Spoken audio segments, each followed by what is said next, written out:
Bueno, buen día Marcela. Te comento que nosotros desde lo que es el área de educación ambiental del Consejo, luego de 12 años de creación del Programa Provincial de Educación Ambiental y ya a 10 años de la Ley 9890, la Ley Provincial de Educación, estamos tratando de hacer una evaluación del camino recorrido en cuanto a lo que es educación ambiental. No podemos desconocer en ese marco el rol protagónico que has tenido en todo lo que ha sido una propuesta de resignificación y de renovación de la educación secundaria y siendo sobre todo parte activa e ideóloga de los nuevos diseños curriculares que poseemos para el nivel secundario. Desde ese lugar queremos saber, queremos conocer cuál fue la mirada, cuál fue la concepción teórica que impregnó estos diseños curriculares y desde dónde la pensaron para que poder llegar a hacer realidad esta propuesta de la Ley Provincial de Educación la 9890, de pensar lo ambiental como un transversal. Bueno, en principio te agradezco, Cristina, la entrevista, porque si bien es una conversación entre nosotros, deja plasmado también el trabajo conjunto que hemos hecho, ¿no? Y lo otro, celebro que ustedes institucionalmente hagan una evaluación de esta naturaleza que atraviesa todos los años que han venido trabajando, que han sido incesantes, unos más y otros menos en la puja de poder instalar esta temática que es tan importante. La verdad es que cuando nosotros iniciamos en el 2008 con la resignificación de la escuela secundaria, cuando allí Graciela puso todo el énfasis en que se pudiera trabajar en estos nuevos diseños, con nuevos formatos, con toda la impronta de trabajar, vos me decías recién desde qué lugar, con cómo, desde qué punto teórico, ideológico, y la verdad es que fue la complejidad, desde el paradigma de la complejidad, lo que nos permitió no solamente encuadrar el diseño curricular, sino también todo aquello que era el contexto de situación y que de alguna manera nos debíamos como sociedad respecto de una currícula, ¿no? Cuando uno piensa, vamos a plasmar en un diseño curricular, temáticas que tienen que ser abordadas en las escuelas, es inevitable entender y comprender dentro de esa lógica que todo lo que está alrededor es sumamente importante y necesario. Y uno de estos fue la educación ambiental, digamos, ¿no? Poder pensar que no se podía en ese momento instalarlo curricularmente, pero sí transversalmente.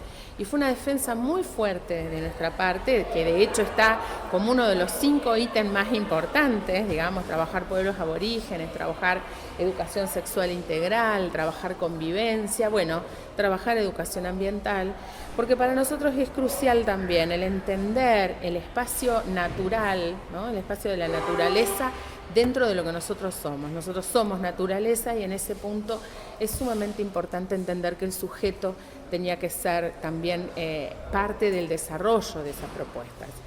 La estructura curricular en realidad muchas veces fue entendida entre que el que tenía que enseñar estos contenidos tenía que ser determinado docente de determinada disciplina.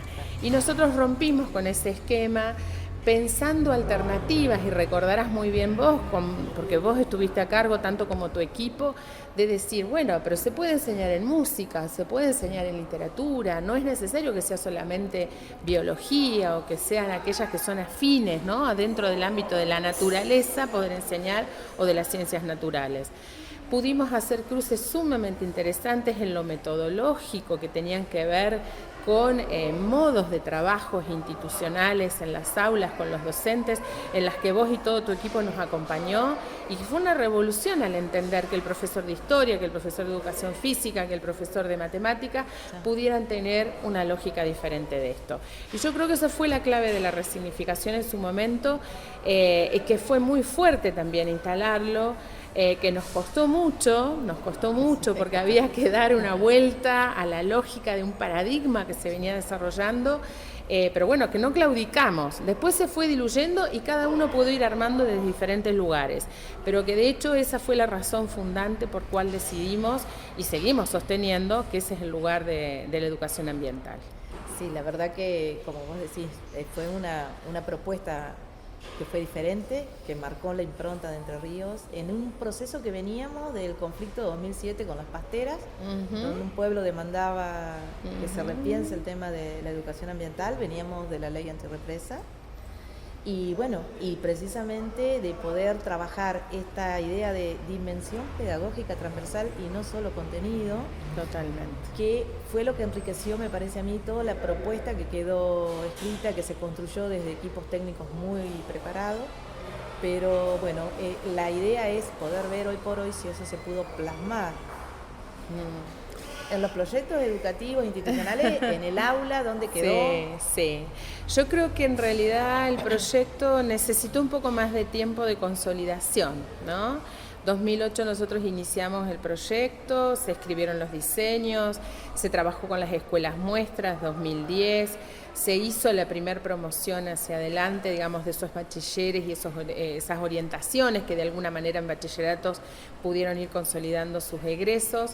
Pero bueno, ciertamente había que mantener también en el tiempo esa postura, hubo definiciones políticas de otra naturaleza que nos exceden tanto a vos como a mí, y que de hecho dejaron también de lado alguna mirada respecto de esto. Lamentablemente, y lo digo en términos personales, porque la verdad es que la sociedad lo sigue demandando, da cuenta hoy del estado de situación en la que volvemos a pensar y analizar algunas situaciones complejas que se están dando, bueno, distintos temas que vos manejás mucho mejor que yo, que tienen que ver con el cuidado de la naturaleza, y sin embargo todo esto se podría haber plasmado de otra manera.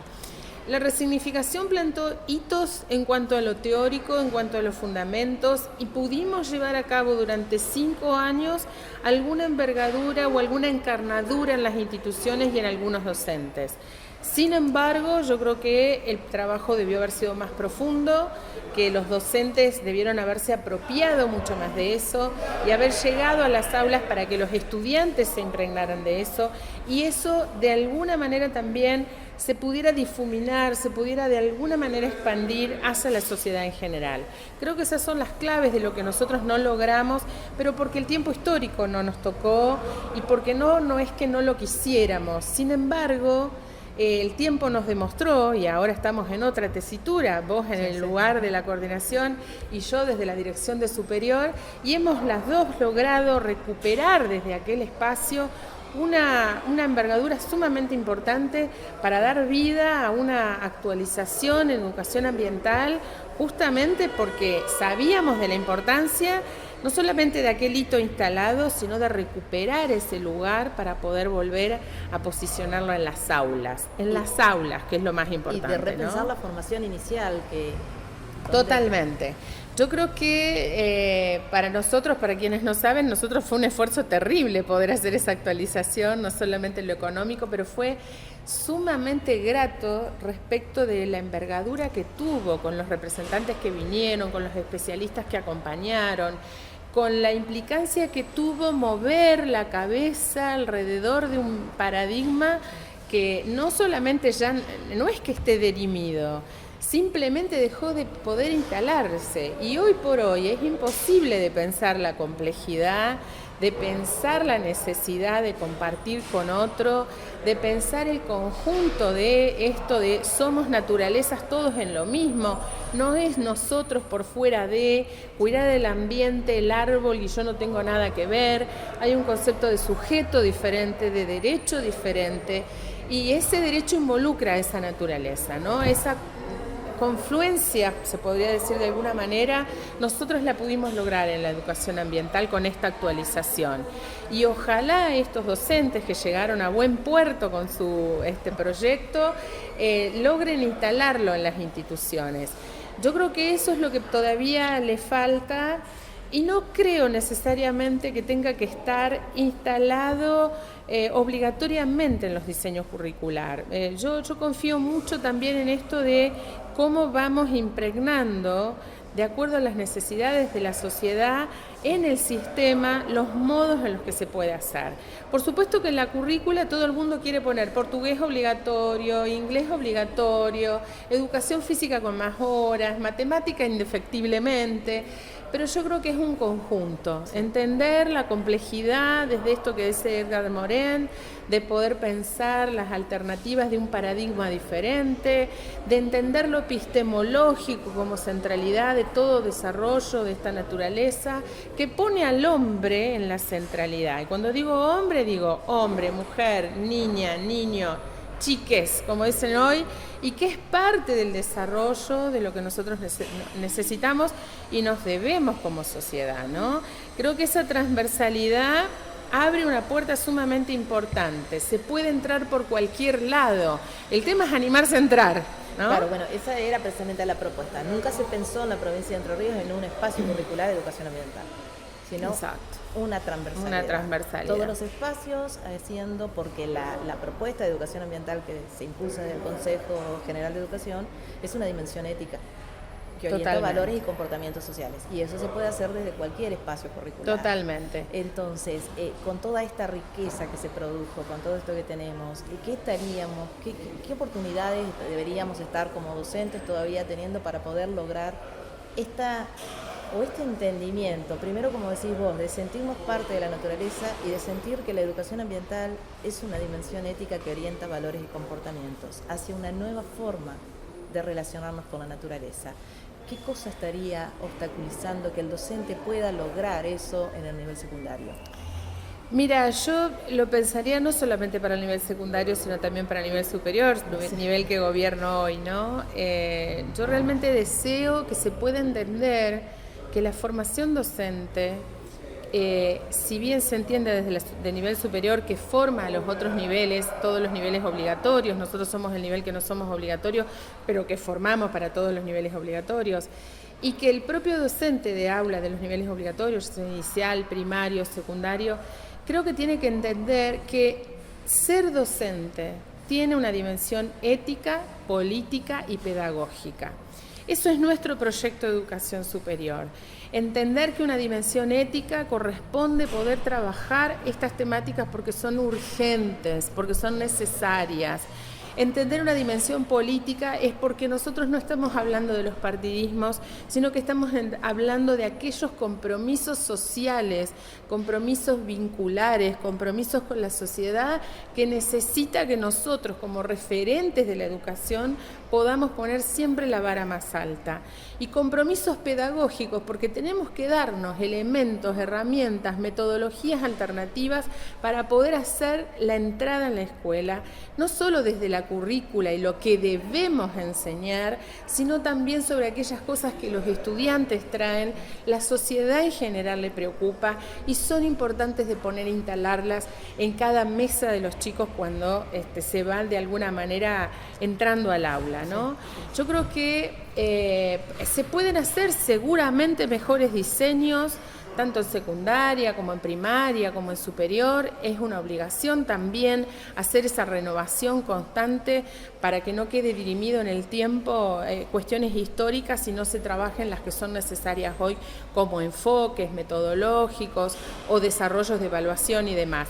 Pero básicamente creo que hay que entender que hay estas dimensiones que vos también mencionás, que tienen que ver con lo ético, con lo político, con lo pedagógico, que son esenciales al momento de trabajar la docencia. Porque a veces uno piensa que queda en el voluntarismo de la gente, y en realidad no es el voluntarismo de la gente, es la obligación. Por ser quienes somos, los docentes debemos estar formados y preparados para poder dar una respuesta respecto de esto. No podemos saber todo, pues recurramos a quienes pueden saberlo y nos pueden ayudar para poder dar los mejores elementos y herramientas a los estudiantes. Pero el foco está puesto, la atención está puesta en esos estudiantes que tienen que tener los mejores conocimientos posibles. Esos conocimientos que además circulan por otros lugares, circulan por la internet, circulan por los medios gráficos, circulan por todos estos otros lugares que son tan habituales para los estudiantes y que nosotros como docentes a veces desconocemos o no tenemos ni idea, solamente o no queremos tener idea, ¿no? Bueno, somos otra generación, pero de hecho poder generarnos un vínculo pedagógico en la necesidad de temáticas como estas es imperioso que sí podamos llegar a tener algunos acuerdos necesarios. se podrán escribir lineamientos nuevos. De hecho, ojalá sea un desafío para nosotras también, para años venideros, si podemos continuar en esto de poder hacer desarrollos conjuntos para todos los niveles. Pero básicamente es que el docente entienda que en esa dimensión que se juega como docente, enseñando matemáticas, historia, geografía, también se está poniendo en juego el cuidado de la vida, el cuidado de la naturaleza, la educación sexual, el ambiente, lo que implica tener un aire puro, el respirar, el cuidado del árbol, el cuidado de los animales, el reconocimiento de un lugar en el que vivimos, nuestra región, nuestra riqueza cultural y nuestra riqueza natural, que es tan importante. Muchísimas gracias, Marcela.